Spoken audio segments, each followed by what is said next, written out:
क्या आप एस्ट्रोलॉजी में विश्वास करते हैं? क्या आप एस्ट्रोलॉजी को देखना चाहते हैं? क्या आप एस्ट्रोलॉजी को समझना चाहते हैं या ये जानना चाहते हैं कि 2026 में एस्ट्रोलॉजिकली मार्केट कैसा ट्रेंड करेगा? या किन-किन राशियों पे 2026 का इम्पैक्ट आता हुआ दिखाई देगा?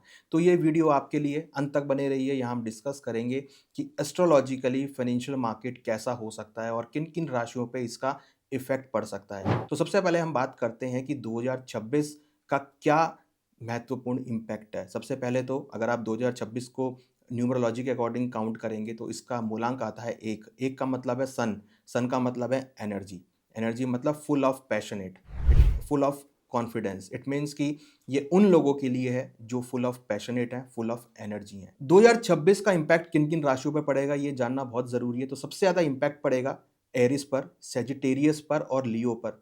ये राशियाँ जो हैं वो फायरी एलिमेंट की राशियाँ हैं। इसके बाद जो थोड़ा-सा इम्पैक्ट पड़ेगा, वो पड़ेगा एरी इम्पैक्ट के ऊपर, एरी एलिमेंट के ऊपर मीन्स एयर से जो ड्राइव होती हैं, जैसे कि जेमिनी, लिब्रा एंड एक्वेरियस। ये 3 ऐसी राशियाँ हैं जो एयर से रन होती हैं, तो कहीं न कहीं इस पे भी इम्पैक्ट आता हुआ दिखाई देगा। देन फाइनली अर्थ प्लैनेट के ऊपर, जो अर्थ से राशियाँ चलती हैं, जैसे कि टॉरस है, विर्गो है, देन कैप्रिकॉर्न है। ये 3 राशियाँ ऐसी हैं जो अर्थ से एलिमेंट से चलती हैं, तो इनके ऊपर इम्पैक्ट आता हुआ दिखाई देगा। जो फाइनली वाटर वाली राशियाँ हैं, जिसमें कैंसेरियन है, स्कॉर्पियो है और पाइसेस है, इनके ऊपर आपको उतना ज़्यादा इम्पैक्ट देखने को नहीं मिलेगा। तो अल्टीमेटली हमने देखा कि जो 2026 का एलिमेंट है, जो 2026 का गुरु है, सूर्य, उसका इम्पैक्ट उन चीज़ों से पड़ेगा जहाँ से आपको एनर्जी आती हुई दिखाई देगी। तो यहाँ पर अगर आप देखेंगे तो जो एनर्जी वाला पार्ट है वो फायरी है।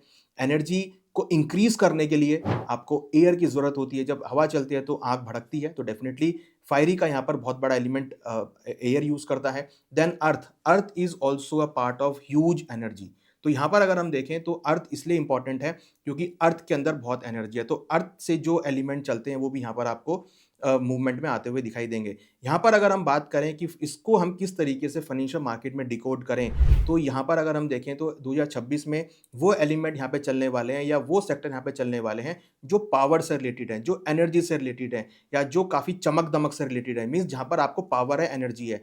जैसे कि अगर हम बात करें गोल्ड, गोल्ड जो है जिसका रंग पीला है और जो बहुत फुल ऑफ एनर्जी है, तो हमें लगता है कि गोल्ड और सिल्वर दोनों ही पावरफुल एलिमेंट हैं। और यहाँ पर अगर आप देखें तो हमें लगता है कि जो बुलियंस मेटल हैं, बुलियंस हैं या जो बुलियन मेटल हैं, बुलियन सेक्टर है, यहाँ पर आपको अच्छी खासी ग्रोथ देखने को मिल सकती है। प्लस मेटल सेक्टर जो कि फुल ऑफ एनर्जी है, अगर हम देखें तो आजकल मेटल्स का जो यूसेज है वो एनर्जी सेगमेंट में बहुत यूज़ हो रहा है, ईवीज़ में बहुत यूज़ हो रहा है, मोबाइल सेक्टर में बहुत यूज़ हो रहा है, इंडस्ट्रियल सेक्टर में बहुत यूज़ हो रहा है, जहाँ जहाँ पे उनका मेन उद्देश्य जो है वो पावर सेगमेंट के लिए है। तो यहाँ पर हमें लगता है कि इंडस्ट्रियल मेटल के अंदर भी आपको बहुत अच्छा मोमेंटम देखने को मिलेगा। उसके साथ-साथ अगर हम बात करें तो यहाँ पर जो सेक्टर चलने वाले हैं, यहाँ पर कहीं न कहीं आपको सीमेंट सेक्टर के अंदर, रियल एस्टेट सेक्टर के अंदर, जी हाँ, बिल्कुल मैं सही कह रहा हूँ कि रियल एस्टेट सेक्टर, क्योंकि यहाँ पर अगर आप देखेंगे तो ये सारे प्रोडक्ट रियल सेक्टर में यूज़ होते हैं। तो रियल एस्टेट जो सेक्टर है वो भी यहाँ पर आने वाले दिनों में परफ़ॉर्म करता हुआ नज़र आएगा। मीन्स 2026 में आपको मेटल सेक्टर परफ़ॉर्म करता हुआ नज़र आएगा, सीमेंट सेक्टर परफॉर्म करता हुआ नज़र आएगा, रियल सेक्टर, रियल एस्टेट यहाँ पे सेक्टर आपको परफॉर्म करता हुआ नज़र आएगा। उसके साथ-साथ अगर हम बात करें तो कहीं न कहीं जो स्टील सेगमेंट है, वो भी यहाँ पर आपको परफॉर्म करता हुआ नज़र आएगा, क्योंकि ये सारे सेक्टर जो है पावर से रिलेटेड हैं।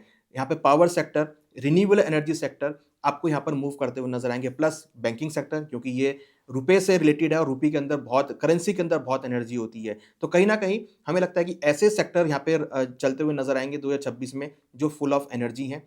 क्योंकि जेब में अगर पैसा होता है तो कॉन्फिडेंस आता है, इसलिए बैंकिंग सेक्टर भी यहाँ पर सबसे ज़्यादा इंपॉर्टेंट है, जो यहाँ पे रोल प्ले करता हुआ नज़र आएगा। तो अगर हम फाइनली देखें तो हमें लगता है कि ऐसे सेक्टर यहाँ पे रोल प्ले करेंगे जिसमें फुल ऑफ एनर्जी, जैसे आपका मेटल्स हो गया, सीमेंट हो गया, स्टील हो गया, रियल एस्टेट हो गया, बैंकिंग सेक्टर हो गया। और कहीं न कहीं अगर हम बात करें तो यहाँ पर जो एस्ट्रोलॉजिकली अगर हम बात करें तो इंडिया यहाँ पर परफ़ॉर्म करने वाला है, क्योंकि अगर आप देखेंगे तो इंडिया के अंदर जो अर्थ वाला पार्ट है वो यहाँ पर काफ़ी है। यहाँ पर इंडिया के अंदर मिनरल्स बहुत सारे हैं। इंडिया के अगर आप देखेंगे तो ज़मीन के अंदर अगर आप देखेंगे तो बहुत सारे ऐसे एलिमेंट्स हैं जो फायरी एलिमेंट्स हैं, जो नीचे फुल ऑफ एनर्जी है। तो मुझे लगता है कि एक ऐसा जगह जहाँ पर फुल ऑफ एनर्जी है तो डेफ़िनिटली वो सूर्य से यहाँ पर सपोर्ट लेता हुआ दिखाई देगा और सूर्य उसको सपोर्ट करेगा, तो ऐसे में इंडिया भी यहाँ पे परफ़ॉर्म करने वाला है। तो अगर हम ओवरऑल एस्ट्रोलॉजिकली बात करें तो हमें लगता है कि जो सेक्टर एनर्जी के साथ है, जिन सेक्टर में पावर है, जिन सेक्टर में एनर्जी है, वो सब सेक्टर यहाँ पर आपको आने वाले 2026 में परफ़ॉर्म करते हुए नज़र आएँगे। यहाँ पर कुछ ऐसे